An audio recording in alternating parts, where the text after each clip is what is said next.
morning. Kade Wells, the Wizard Wells, Harrisburg North Middle School. Coming up on the end of the year here, and it has been a heck of a spring. I wanted to do this earlier, but we just finished teacher training for grad credit with what do we have? 6 individuals this year. 2 of them were new and 4 of them were repeats, which it's kind of cool to see the repeaters because that means that what we're doing and learning is working. The 2 newcomers had some great reflections, and we just recorded it as a panel so that we could get it done with and compound upon each other's answers and stuff. So I've recorded that for you. I'm going to put that here right at the end of this intro. And since that's kind of long, I'm going to keep this intro really short. Data has come in from testing this year. Some revealing things, most notably the kids that had trouble approaching my methodology and Dungeons and Dragons and couldn't seem to get it or care about it or whatever, scored lower. So apples to apples, oranges to oranges. If a student is not willing to subscribe to said curriculum design, then it's likely that they're resisting other things and their scores are lower. So that was actually, kind of what I expected, but revealing when you actually see the numbers, like, yeah, that's the kid, and that's the kid, and that makes sense. So if you're playing D&D in your classroom and you're seeing resistance, I would be very surprised if you don't see similar data come out of that. So that was just really interesting to me. Everybody's really tired. The AC in our building is broken again. It was broken last year, and everybody's room was like 98.6 degrees and about 98% humidity. So we're looking at a couple more weeks of some sultriness inside the building here. And we're just wrapping stuff up. My kids just shot Shakespeare scenes for Midsummer Night's Dream and Romeo and Juliet. And so they're kind of running around campus catching these little scenes, and now they're editing. And we're just about completely done with everything else. Had my last session of D&D yesterday with English 1, and I'll have one more tomorrow with my 7th graders.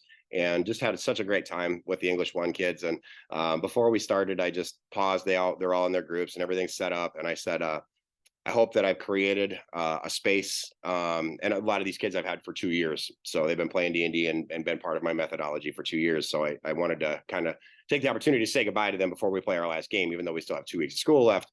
That last game of D&D, is probably is impactful. So I just wanted to thank them and I said, thank you for learning this game. That's meant so much to me. And I hope that I've created a place where you can grow and enjoy and learn and be comfortable and develop friendships and realize that learning is what we have done. And this is what I want learning to look like for all of you. And as I stop, then you hear a sniffle here and a sniffle there as the impact of the realization that this is truly almost done, and I won't see them again until likely graduation in many cases, and that'll be 4 years, So the impact of that, of like, oh wow, this is over, after 2 years of being in this awesome room and enjoying the experience that I try to provide.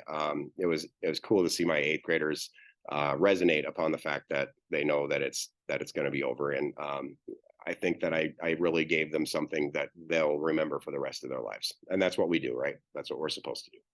So without further jibbling along, I will provide to you the video of the teacher reflections from D&D training. And I may do another video in a week or so talking about data or numbers. I may not. Doesn't really matter. Have a great day, and we'll see you next time.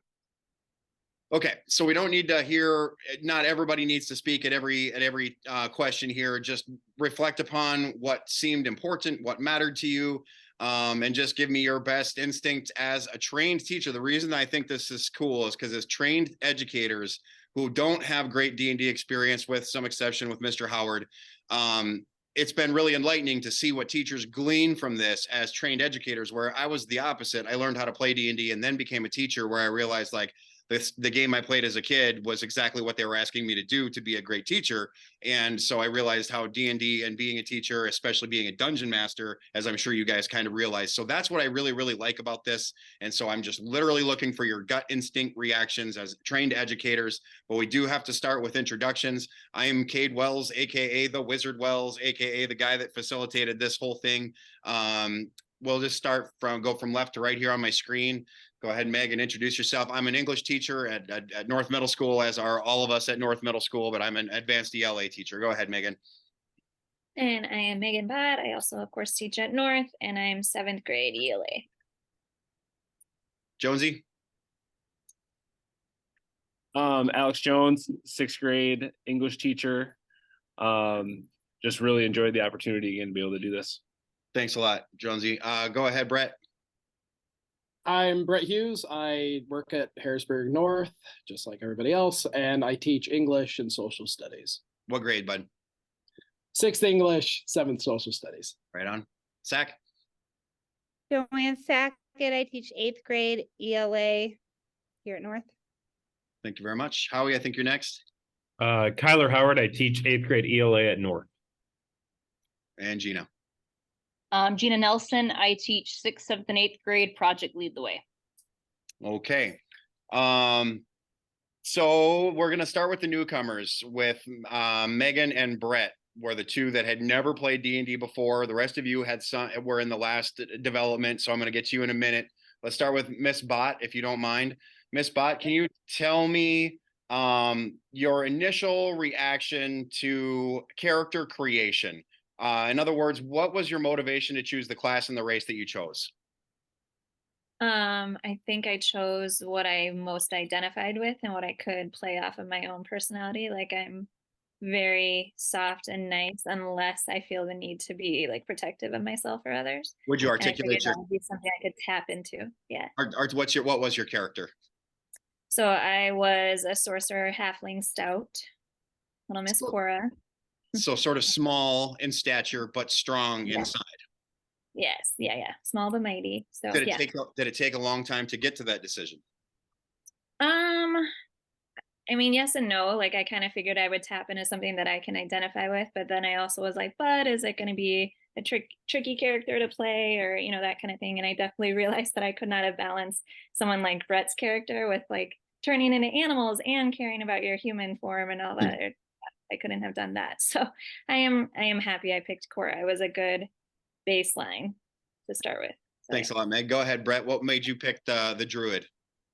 Yeah, so my race was half elf and my class was druid. I picked the race half elf because I thought it was most interesting in terms of building the character. I had a ton of fun building the character. I probably spent like 5-6 hours working on it. And Wells knows I was texting with him back and forth throughout the entire process of doing it. I picked half elf because I really like the narrative idea of a half elf kind of being in the center of two different worlds, and kind of like what Megan was saying, how a lot of these characters, and I'm sure it's probably this for a lot of people, they treat it as kind of like a personality test, and they go with the class or the race that they most identify with personally. So that's kind of what I went with. And then Druid was actually a recommendation from Wells, and I'm very glad I did pick Druid because Druid was just such a fun class to do. Being able to turn into animals and all the spells, all the cantrips, just a ton of fun. So that was kind of my creative process. Thanks a lot, Brett. So the rest of you, I'm coming to you in a second, but Mr. Hughes brings up a really valuable point, and as the administrator of this, I want to make sure that we impact upon it. Imagine that you have all of your children making Dungeons and Dragons characters at the beginning of the year. If you look at it like a personality test, you learn more from your students in that little bit of time than you can from all sorts of get to know you activities. It literally lets you see the interior of their psychology, because just like the two of you did, you were drawn to certain class races because of your, intuition and instinct and feeling like you fit in that role. The students do the same thing, which tells you a great deal about them in that first month. Okay, for the rest of you, I'm not going to ask you about your characters. I want to know, why play D&D again? And Sackett, you're first on my screen here. All right. I decided to play D&D again just because I really just like the kind of getting to spend some time with adults. I like that we are all kind of drawing from different parts of the building, people I don't usually get to interact with or see even on a daily basis. So I think that's fun. Definitely when you're playing characters, like it's funny just to see like everyone's little personalities come out and the little jokes, and then we have our own inside jokes now among us that I think is kind of fun. So I've now developed relationships with other people outside of my like day-to-day kind of people I normally talk to, and that's one of the nicest things that I like for D&D, and why I like to just kind of do it after school in my own time, is just to have some adult time after a day of kid time. Totally I think we learn so much from each other. So well, and we don't get opportunities to coordinate or hang, we're always so busy. Gina, go ahead and follow up. Why play D&D again? I really enjoyed the PD last year. It was really fun, like Joanne said, getting to hang out with a different group of people and have like adult relationship building. But I also I try to play a little bit with my husband too, and it's just really nice being able to be in a group where we're all learning together, and so I can learn some stuff to bring back home to play in other sessions and just to have other experts around. And yeah, just to see how others play is kind of fun. So you can see how becoming like a really good dungeon master takes time and practice Yeah. and energy and A devotion. lot of practice. Yep. Yeah. Yeah. And being with persons who has played like as much as I have, that's literally the best way to play. And Mr. Howard would be able to articulate that as well. Howie, why play again? You can be honest. I played again because I love Dungeons and Dragons. I actually have a DMing session in 2 hours. So I mean, I was playing this. I was playing several other sessions and campaigns on the side. I just love D&D. I think it's so much fun, so creative. So Howie, before I get to Jonesy, let's articulate the concept that you guys are getting a grad credit, a lane changing graduate credit to take this course to learn how to play D&D. You've certainly taken easier courses that asked less of you, but what do you think about getting grad credit for something like learning how to play D&D? I think it's awesome. I think it's super fun. I think it's a new perspective on education. Gamification, I think, is finally starting to step a lot more into the classroom, and I think it's just a really cool opportunity for teachers who, never thought of using this in their classroom. Cool, perfect. Thanks very much, Howie. Jonesy? Yeah, just for sure, kind of like what everybody said, the community of it, just being able to, connect with everybody else here and have that kinship with everybody. Also just thinking of like, how could I bring this into the classroom?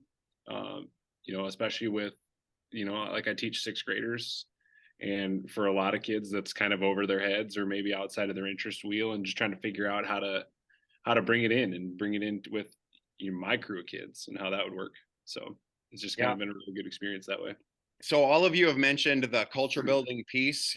Can you see how, if this was done with efficacy within a team or within a building with students and teachers, that it would alter the course of the culture of the entire building? I mean, before we played together last year, I didn't know hardly any of you, those of you who played, and it was during gameplay where we got to know each other super well. And then when you see each other in the hallway, you have this ally, this friend, you have this connection, you have this sort of thing. So any of you can feel free to field a piece of this. I would like just a little bit about your reflection again about building culture and how you think that Dungeons and Dragons would facilitate that.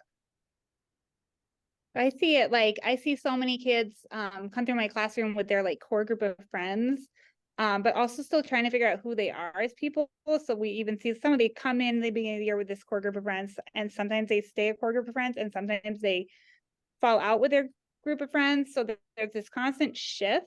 And I think on both levels, it's really important that they take that time to interact with other people.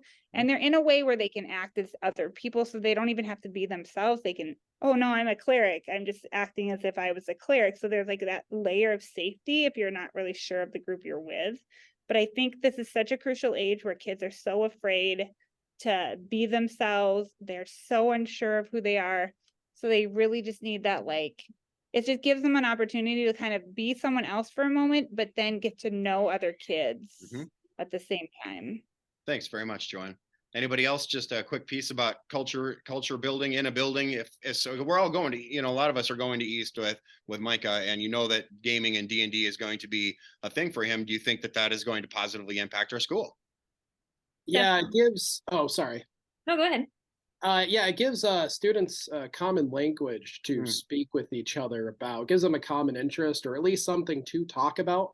I know even for me, like a lot of the 7th grade students who I've known for 2 years, I've been able to get to know them even better now through talking through the game, talking about all the different decisions I made, all the different decisions they made, and how, the different quirks of the game, how you min and max your character, all those different things. So it's just really nice being able to get to know students. And I know for a lot of your students as well, really get to know each other well through the game. So that's a great way of how it increases class culture as well. I know Miss Bott also had a similar experience, and I know that many of you probably also did, Jonesy, with your the sixth graders that were in my D&D club. Did you notice a great connection between the kids that were very excited about D&D, and then when they learned that you were playing, they're like, "Oh, dude, you're playing D&D." Did you see the relationship build almost immediately in those cases?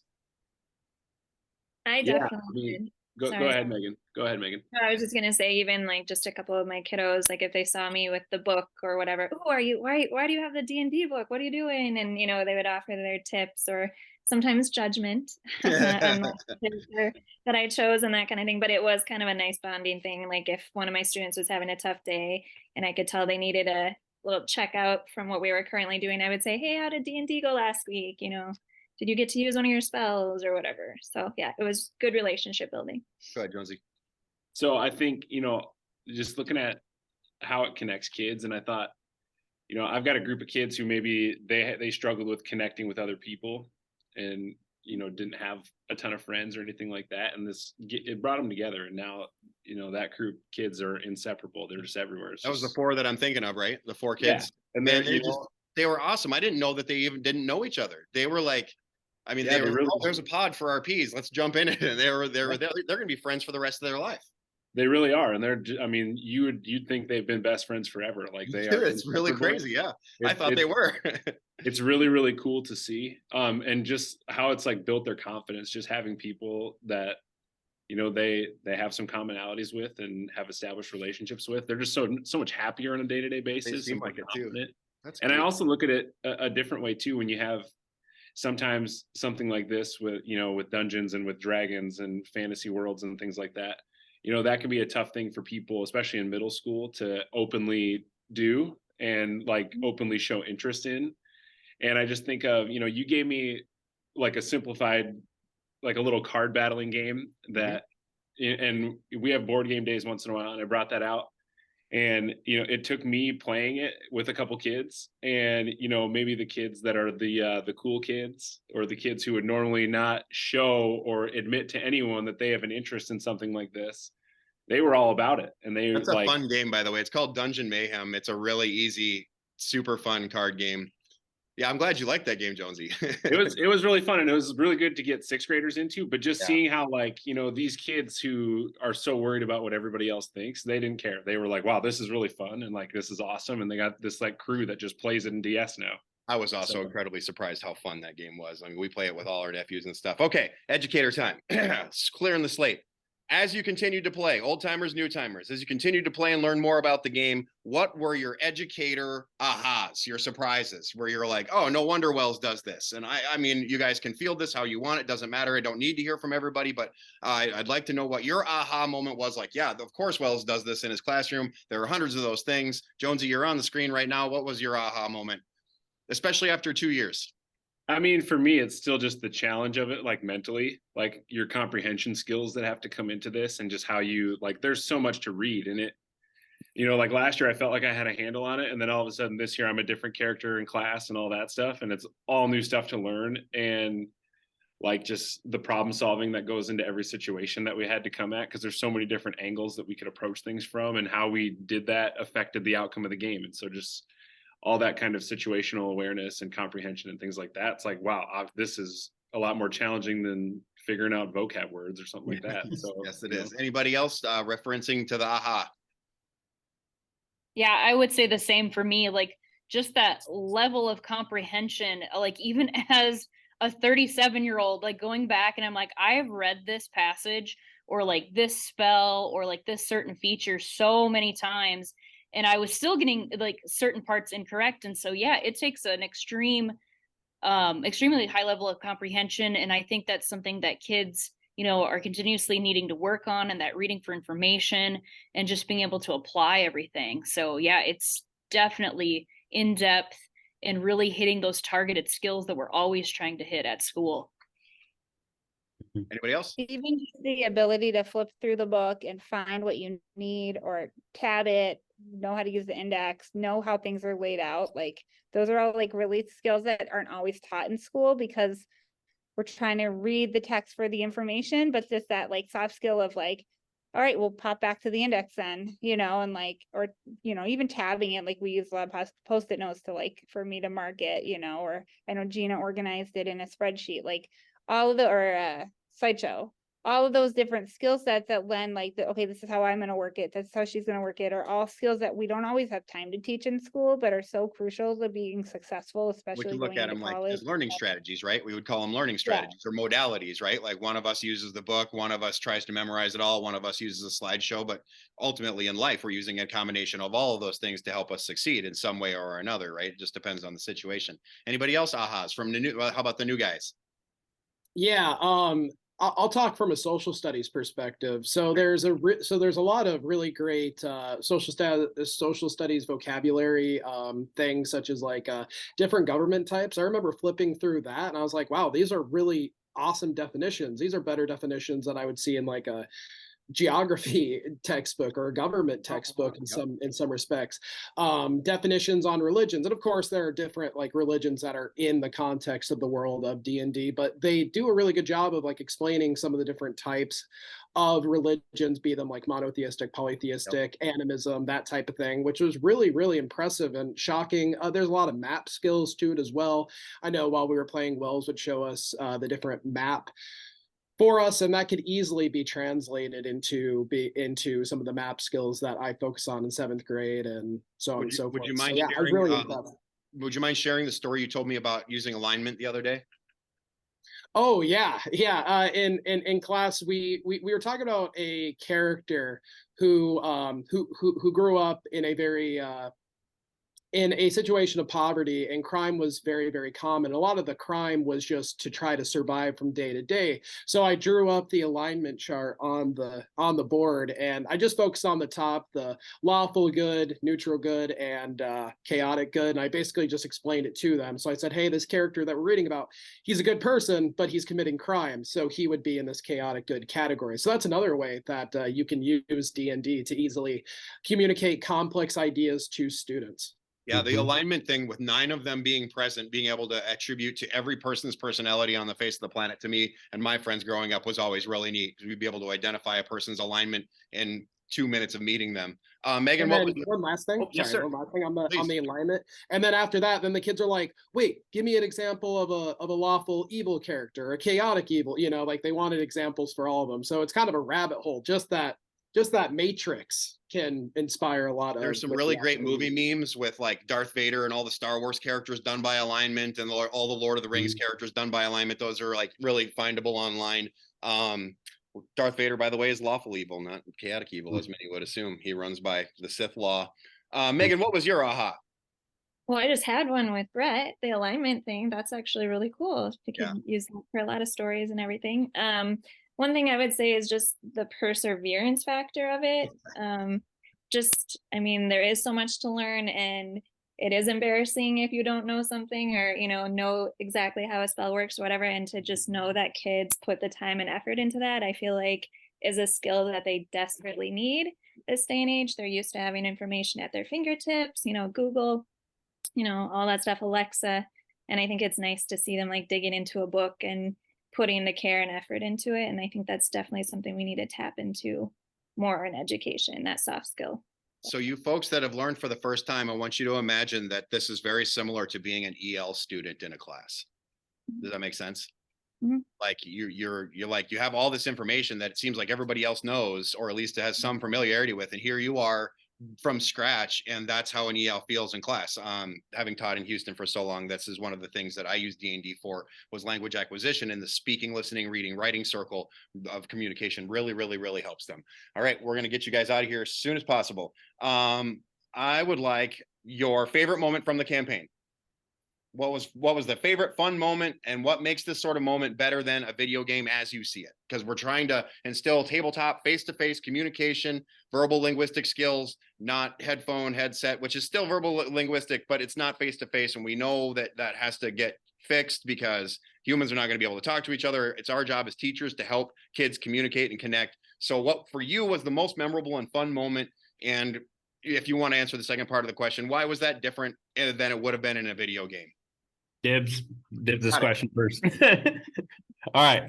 From a DM's perspective, for other campaigns, I think for me, my favorite part was when you start to see everybody actually understand their character, understand why you created that character, and start to actually play as that character. I think that's my favorite part of any campaign I've ever been part of, is when you realize what you wrote, why you wrote everything you did. For example, I think one of my favorite things that anybody did was when we were trying to sneak into the sewers or something like that, and Jonesy made a guard laugh or something like that, and it just cracked me up because I was like, that's such a Jonesy move. So Yep. Yeah, so it was just like stuff like that, or like in the final battle when Hughes picked me up as a dwarf, and he's like, I'll just have you ride me as a bear all the way to the enemy or something. Like, no, it was just totally stuff we would actually do in real life, and we're just goofing around and we made our characters do it. I just love that kind of thing. So your favorite part then is noticing the nuanceical elements of the character starting to emerge from the player actually beginning to understand who their character truly is. Yeah, and as you guys begin to have as much experience as me and Howie, you'll never catch up, by the way. You'll realize that you can sort of put those things in the front of your mind when you're building your character in the first place. Anybody else? Thank you very much, Howie. In terms of what your most fun or memorable moment was. I liked when we were kind of like tasked with a job and we all kind of looked at each other and we're like, what are we doing? And my like go-to would be like, I'm just gonna poke it, and everyone would be like, no. And like, and just the dialogue of like, I don't know, what should we do? Should we run? Should we punch it? Like Howard's always like, I'm just gonna stab at it, I'm always like, I'll poke it. Cora's like gonna fall off into the water. into the drink. Like, I just kind of like how those. So it sounds to me like you like the exploration element based upon the examples that you put in there. Was like, oh, here's this thing, here's these possibilities. What possibility would I'm going to put my finger in the hole every single time. By the way, or even just like the riddle when we had to like come up with an answer together with the riddle. Like I thought that was fun. Okay, cool, very cool. Anybody else? All right. For me, it was leveling up.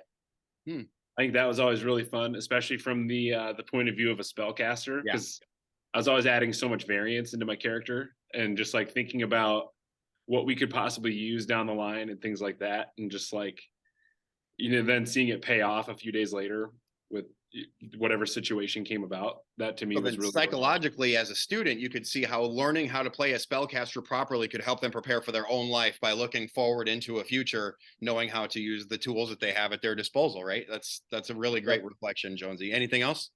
No, that's okay. Who hasn't gone? Megan, what was your favorite moment?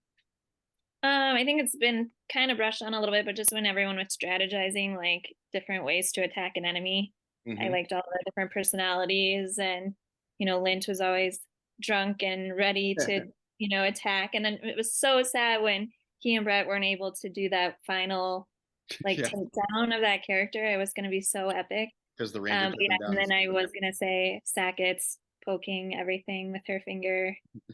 That's pretty setting funny. Up every trap, waking every monster. Yeah. And then I don't know how to pronounce it probably, but Magee hand. Jonesy's hand. He's like, let me do this for you. And I can't magi. I don't know. I'm probably mispronouncing it, but you know what I mean. I think one of my favorite moments was right away at the beginning when you guys got off Boblin's boat onto the dinghy.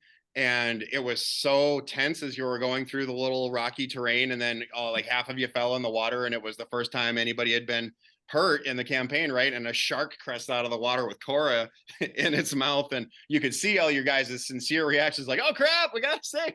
And they left Jonesy just floating in the water as they were trying to pull the sorcerer out. Okay, we got just a few minutes left. I think this is my favorite part. Is like being able to talk about like what our favorite parts were. Like people don't do this with video games. Like a video game is a pretty solo activity that you would be doing. And you're following more or less a linear storyline, although you can do side quests and stuff in certain games. But like with this type of in-person role playing, you're creating stories together, you're creating stories with your friends, and you're able to talk about it later and share high fives and share laughs and like, hey, remember that one thing that we did? It's way more memorable than just playing as a video game. So Gina, any idea why you think that might be?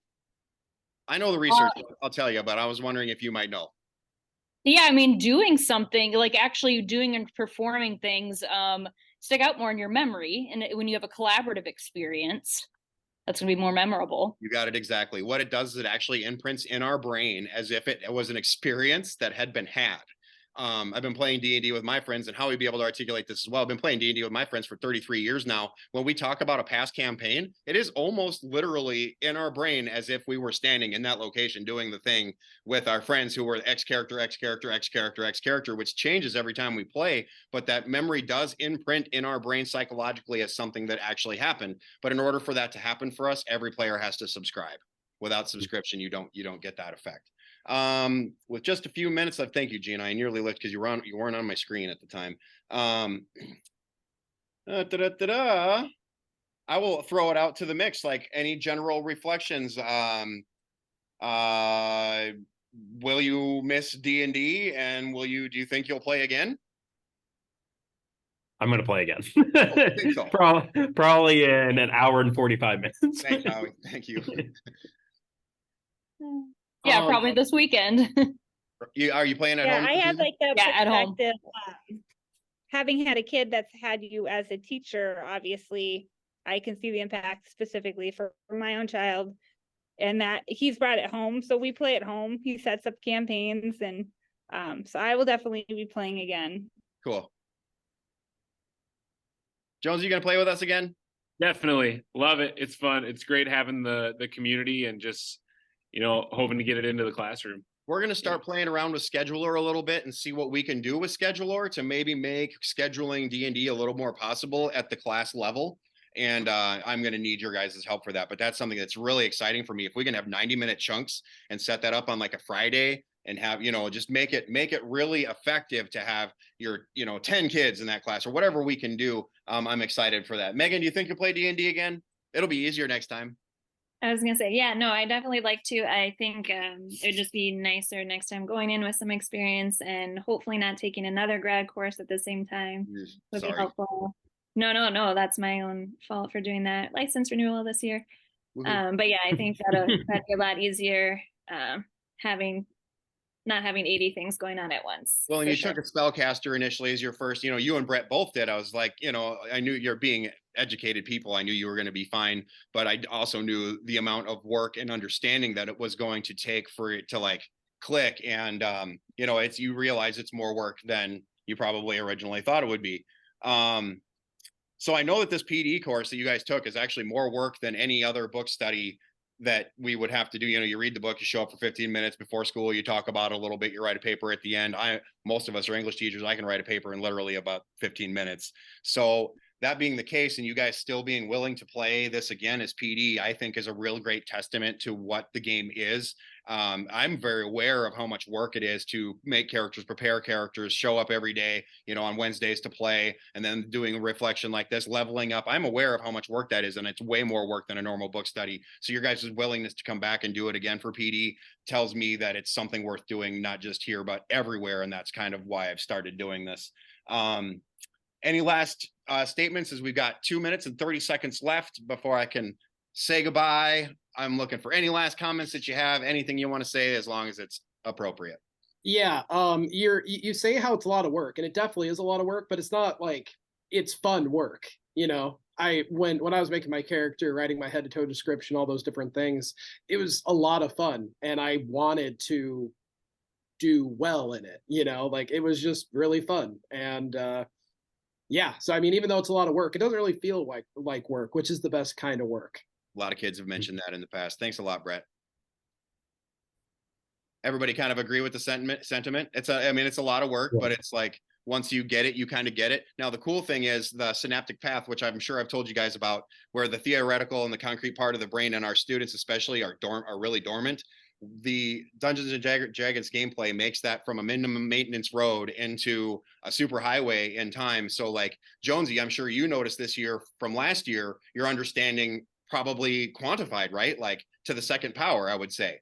And I noticed that from all of the rest of you as well that had played, that your understanding, your baseline was so much higher that then you can start to add and stack. And educationally, as we do that kind of thing for children, we're just helping the synaptic paths in their brain to take information all over the place. And so if you do this with students, I had a few resistant students this year.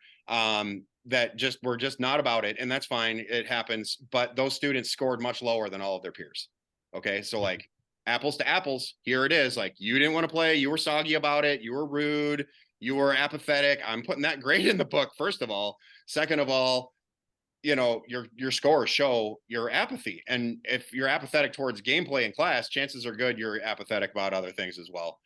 Family, I cannot thank you enough for participating in this PD, because without people to do it, we wouldn't be able to do it. And I'm grateful for this one last day after school to do this interview with me. We will do it again. And if you want to be there, you can be there. I thank you very, very much, you guys. Thank you Thanks for so all the much. time you put into Y'all it have a too. great night. Really appreciate it. Yep. You put in a lot of work. you. as well. See you tomorrow, Thank you guys. much. See ya.